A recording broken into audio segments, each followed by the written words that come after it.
We're David and David, and you're at Outsider Tart in London, an American-style bakery, and today we're going to show you some tips and tricks on frosting and finishing cakes.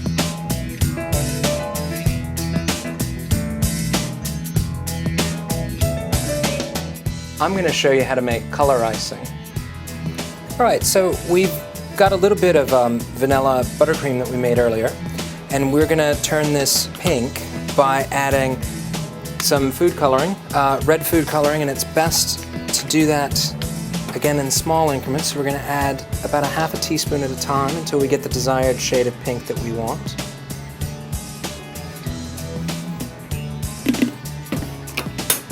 Put that in. We're going to mix this by hand, which should be more than enough, what we have here. And it's best when you have a whole full batch. You can do multiple colors and separating it down into smaller batches, and then you can have several different colors to work with. There we go. And create a palette. So here's the one issue. We have a good shade of pink, but if you can see, the frosting's become grainy and a little too wet. So to fix that, we just fold in a little more powdered sugar to dry it back out and to give us a better spreading consistency and a more consistent color and shade to the frosting. So just make giant S shapes and it will come together. You will make a bit of a mess, so don't worry. There we are. And you want to make sure you scrape deep and low so you don't have any powdered sugar left in your frosting, and the color is all even, which is what we have here. And there you have the finished frosting. Another way you can also achieve the same thing and not use a synthetic product like a food coloring, even though you can use natural food colorings, is to use a little bit of strawberry juice. Everybody has frozen strawberries in their supermarkets. Get it, puree it in your blender, and you can use that, which is what this is, to achieve another pink color as an alternative. So darker shades of color in your frosting are hard to achieve, but the best way to get a really dark color is start out with what we have here, that we made earlier, is a vanilla buttercream. And we're going to add cocoa powder to it. So I add about a half a cup. You can judge for yourself to get a nice dark shade, and you'll just mix that in. You can always just add a little more frosting into your base.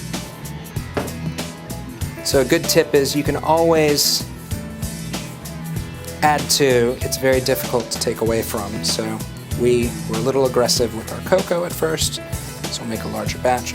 So as this is mixing in, you're going to create a darker shade. This gives you nice, really dark shades and backgrounds to reds or blues or any color. And this we're going to do a black. So what we've done, you've taken that white and you've made it a nice base brown. And to that, we're going to start adding our color now. There's different kind of colors out there. There's liquid color and there's also paste. When I'm trying to get a really nice dark black color, I find the paste colors work better. They give you a more intense shade. They're also, you don't have to use quite so much as you do with liquid, and which I think imparts a little bit of a taste. So if you're going for light shades, by all means use the liquid food coloring, but for darker shades where you're going to have to add a lot to get an intense color, I find the paste to be better. So as you can see, it's already starting to come together.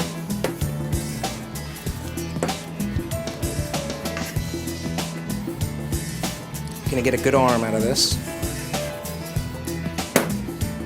And don't worry, if your frosting comes out a little too thick, you can always just add in a little more milk, a little bit at a time to thin it. And you want to scrape deep down into your bowl. And there you can see we're getting a nice matte black. We're going to add a little more color to this.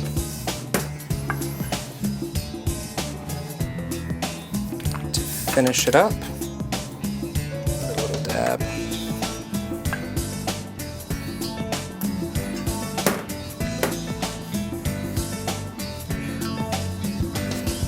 and you just want to make sure you make it nice and consistent.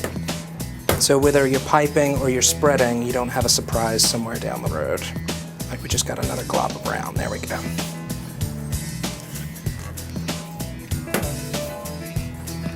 And you can also do this on the stand mixer or your mixing bowl. There we go. And there we have, I'll even show it to you, a nice black frosting. And that's how you make color icing.